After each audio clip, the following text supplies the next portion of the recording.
እንኳን ለጻድቁ አባታችን ለአቡነ እስትንፋሰ ክርስቶስ ዓመታዊ የዕረፍቱ መታሰቢያ በዓል በሰላም አደረሳችሁ አደረሰን። ከዚህ በመቀጠል በሐምሌ 9 ቀን የሚነበበውን የአቡነ እስትንፋሰ ክርስቶስን ገድል እንደሚከተለው እናሰማችኋለን። ቪዲዮውን ላይክ፣ ቻናሉን ሰብስክራይብ ያላደረጋችሁ ሰብስክራይብ በማድረግ አገልግሎታችንን እንድታበረታቱ ስንል በትህትና በአቡነ እስትንፋሰ ክርስቶስም እናሳስባችኋለን። ጻድቁ አቡነ እስትንፋሰ ክርስቶስ የስማቸው ትርጓሜ የክርስቶስ የአብ የወልድ የመንፈስ ቅዱስ እስትንፋስ ማለት ነው። ጌታችን መድኃኒታችን ኢየሱስ ክርስቶስ በፊታቸው ላይ እፍ ብለው ጸጋውን በረከቱን ስላሳደረባቸው በዚህ ስም ይጠራሉ። የጻድቁ አባታቸው መልአከ ምክሩ እናታቸው ወለተ ማርያም ይባላሉ። የትውልድ ቦታቸው በሰሜን ወሎ ሀገረ ስብከት ዳውንት አውን አባይ የተባለ አካባቢ ነው። የተጸነሱት ሚያዝያ 30 ቀን የተወለዱ ደግሞ ታኅሳስ 30 ቀን ነው። በተወለዱት ዕለትም በእግራቸው ቆመው 3 ጊዜ ስብሐት ለአብ፣ ስብሐት ለወልድ፣ ስብሐት ለመንፈስ ቅዱስ በማለት እግዚአብሔርን አመስግነዋል። የሕፃናትን አንደበት ለሚያናግሩ ለሥላሴና ለእመቤታችን እንደዚሁም ለክርስቶስ መስቀል 9 ጊዜ ሰግደዋል። በልጅነታቸው እመቤታችን ቅድስት ድንግል ማርያም ትለጥላቸው ነበር። ያደረጉትም የእግዚአብሔር መልአክ ቅዱስ ሚካኤል እየጠበቃቸው ነው። ዕድሜያቸው ለትምህርት በደረሰም ጊዜ የመጽሐፍት ሁሉ ርዕስ የሚሆን ፊደላትንና የሐዋርያን ዮሐንስን መልእክት ደብረ ድባ በሚባል ቦታ ከመምህር ኪራኮስ ተምረዋል። የሐዋርያትን ሥራ፣ የቅዱስ ጳውሎስን መልእክት፣ የዳዊትን መዝሙር እንደዚሁም ትርጓሜ መጽሐፍትን ተምረዋል። እዚህም በኋላ በዘመኑ ከነበሩት ብፁዕ አቡነ ማርቆስ የዲቁና ማዕረግ ተቀበሉ። ከዚያም በሐይቅ አቡነ ኢየሱስ ሞዐ ገዳም መነኮሱ። ከዚያም ወደ ህንጻ ደብረ ድባ ሄደው የኢትዮጵያ ሊቀ ጳጳሳት የገዳማት አለቃ የመነኮሳት አባት ከሚሆን ከአባ ሙሴ ማዕረገ ቅስና፣ ቁምስና እና ኤጲስቆጶስነት በቅደም ተከተል ተቀብለዋል። አቡነ እስትንፋሰ ክርስቶስ አብይ ጾሙን 40 ሌሊትና 40 ቀን እህልን ውሃ ሳይቀምሱ ይጾሙ ነበር። እግሮቻቸው እስኪያብጡ ድረስ ቆመው ይጸልዩም ነበር። ለሽፋኞቻቸውም እረፍትን አይሰጧቸውም ነበር። በአንድ ወቅት ወደ አቡነ ኢየሱስ ሞዐ ገዳም ሲሄዱ ወደ ገዳሙ ለመግባት ሐይቁን የሚያሻግራቸው ቢያጡም ተንበርክከው ሲጸልዩ በቅዱስ ሚካኤል እጅ ደንገል ታንኳ ቀርባላቸዋል። ሐይቁን ተሻግረዋልም። 9 ዓመት አባይ ባህር ውስጥ በራሳቸው ተዘቅዝቀው በመቆም ለኢትዮጵያ ሲጸልዩ ከቆዩ በኋላ ጌታችን መድኃኒታችን ኢየሱስ ክርስቶስ ወደ እርሳቸው መጥተው ከመነኮሳት ሁሉ በልጫ ያለህ ወዳጄ እስትንፋሰ ክርስቶስ ሆይ ኢትዮጵያን ምሬልሃለሁና ከዚህ ባህር ውጣ ብሏቸዋል። ከዚያም ማረፊያቸው ወደ ሆነች ዳውንት ደብረ አስጋጅ በመመለስ 17 ገዳማትን መስርተዋል። ወደ ደብረ ዳሞ በሄዱ ጊዜም በትዕምርተ መስቀል አማትበው ያለ ገመድ ከደብረ ዳሞ ተራራ ላይ በመውጣት ከአቡነ አረጋዊ ጋር ከተሰወሩበት ቦታ መጥተው ተገናኝተዋል። በየገዳማቱ ሲዘዋወሩም ከሞላ ውሃ በደረሰ ጊዜ በመስቀል ምልክት አማትበው በእግራቸው እንደ ደረቅ መሬት እየረገጡ ይሻገሩም ነበር። 5 አንበሶችና 5 ነብሮች ይከተሏቸውም ነበር። እነዚህ አንበሶችና ነብሮች የሚመገቡትን ባጡ ጊዜ ድንጋዩን ባርከው ስጋ ያደርጉላቸው ነበር። እነሱም ያንን ይመገቡ ነበር። የትግራይን አድባራትንና ገዳማትን ለመጎብኘት ወደ ቅዱስ ያሬድ ደብር ሲደርሱ እመቤታችን ከቅዱስ ያሬድ ከባሕረ ሕያዋን መጥተው እና ከልጇ ጋር ወደ እርሳቸው መጥታ ብዙ ታምራትን አድርገዋላቸው። ከቅዱስ ያሬድም ተምረዋል፣ ቡራኬም ተቀብለዋል። ጻድቁ የዕረፍታቸውም ቀን በደረሰ ጊዜ እንደ ነጋሪት ቃልና እንደ ነጎድጓድ ያለ ድምፅ በሰማይ ተሰማ። እንደ ፀሐይና እንደ ጨረቃ እንደ ከዋክብት የሚያበሩ የተለያዩ መብራቶች ታዩ። መሬትም 4 ጊዜ ተንቀጠቀጠች። ተራሮችና ኮረብቶች እጅግ ተናወጡ። ነፍሳቸው ከስጋቸው በምትለይበት ሰዓት እንደ መብረቅ የሚጮህ ታላቅ ድምፅ ከሰማይ ተሰማ። ያን ጊዜ ሰው ሁሉ፣ እንስሳት፣ አራዊት፣ ዛፎች እና ቅጠሎች፣ ተራሮች፣ ኮረብቶች፣ ወፎችም በየወገናቸው አለቀሱ። ፀሐይና ጨረቃ ጨለሙ፣ ከዋክብትም ረገፉ። አብ፣ ወልድ፣ መንፈስ ቅዱስ በታላቅ ግርማ በአንድነትና በሦስትነት እየተመሰገኑ መጡ። ኪሩቤል፣ ሱራፌል ከነማዕጠንታቸው፣ 99ኙ ነገደ መላእክት፣ 12ቱ ሐዋርያት፣ 15ቱ ነቢያት፣ ሰማዕታት ከቅዱስ እስጢፋኖስ እስከ ተፍጻሜተ ሰማዕት ሊቀ ጳጳሳት ዳጥሮስ ድረስ ያሉት ቅዱሳን መነኮሳት ከአባቶቻቸው ከእንጦንስ ጋር መጡ።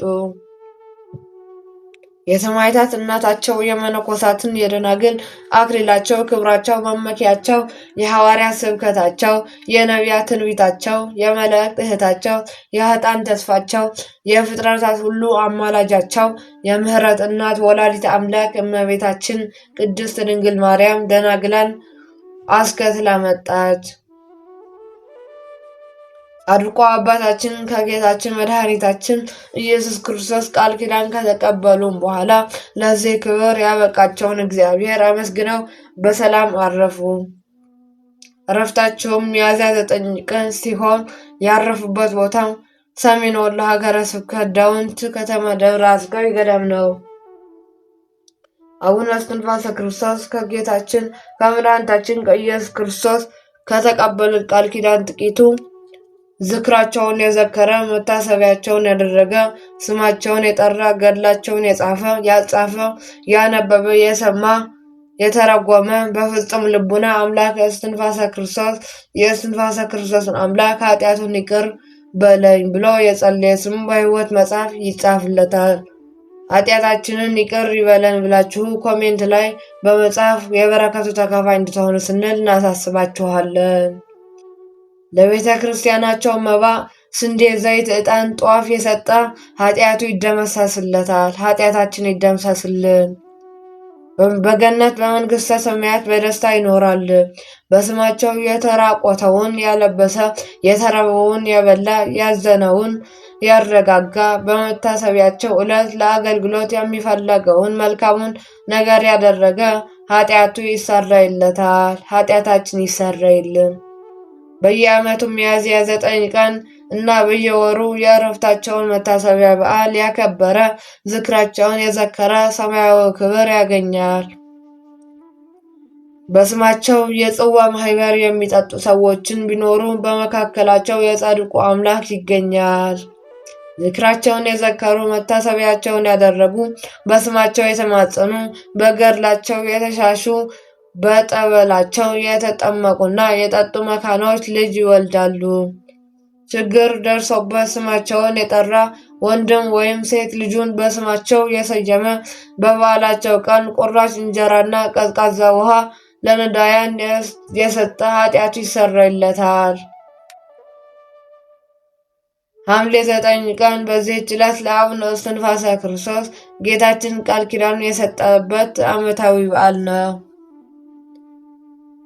ከዚህም በመቀጠል በሐምሌ 9 ቀን የሚነበበውን ስንክሳር እንደሚከተለው እናሰማችኋለን። አቡነ እስትንፋሰ ክርስቶስ አባታቸው መልአከ ምክሩ እናቱ ወለተ ማርያም ይባላሉ። ኮሜንት ላይ በመግባት ከዚህ ምን ተማራችሁ? የተማራችሁትን ኮሜንት ላይ ጻፉልን።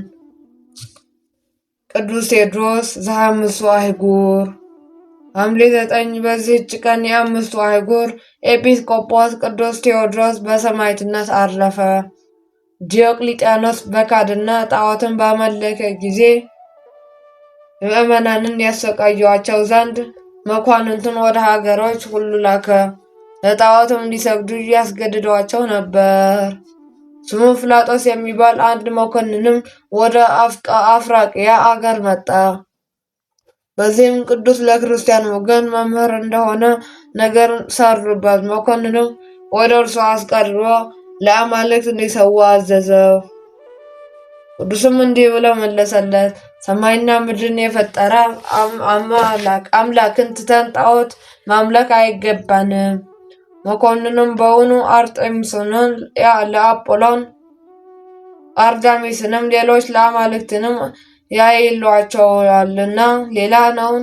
አንተ የምትናገርለትን አምላክ ካለ እነዚህ አማልክት አይደሉምን? አለው። ቅዱስ ቴዎድሮስም መልሶ አዎን አማልክት አይደሉም፣ ክብር ይግባውና ከአንድ ከኢየሱስ ክርስቶስ በቀር አንድ አምላክ የለም፣ እርሱም ለፍጥረቶች ሁሉ ፈጣሪያቸው ነው አለው። መኮንኑም ኃይለ ቃል ስለመመለሱ ተቆጥቶ 40 ቀን በግርፋትና በስቅላት በእስራትና በመንኮራኩራት እንዲያሰቃዩት አዘዘ። እርሱ ግን ትእዛዙን አልሰማም። ከስቃዩ የተነሳ አልፈራ። ከዚህ በኋላ ራሱን በሰይፍ እንዲቆርጡ አዘዘ። በመንግስተ ሰማያትም የሰማዕትነትን አክሊል ተቀዳጀ። ከበረከቱ ተካፋይ ያድርገን ፈጣሪያችን። ቅዱስ ታውድሮስ። በዚህችም ቀን ከቆጵሮስ አገር ቅዱስ ታዎድሮስ በሰማዕትነት አረፈ። ከእርሱም ጋር 3 ሴቶችና ያሰቃዩት የነበሩ 2 መኳንንት ሉኪያኖስ፣ ድንጋኒዮስ አረፉ። ይህም እንዲህ ነው። ይህን ቅዱስ ወደ እነዚህ መኳንንቶች ከከሰሱት ጊዜ እርሱ ክርስቲያን እና የቆጵሮስን የኤጲስቆጶስ እንደሆነ ሰምተው ወደ እነርሱ አቀረቡት። ለሃይማኖትም ጠየቁት።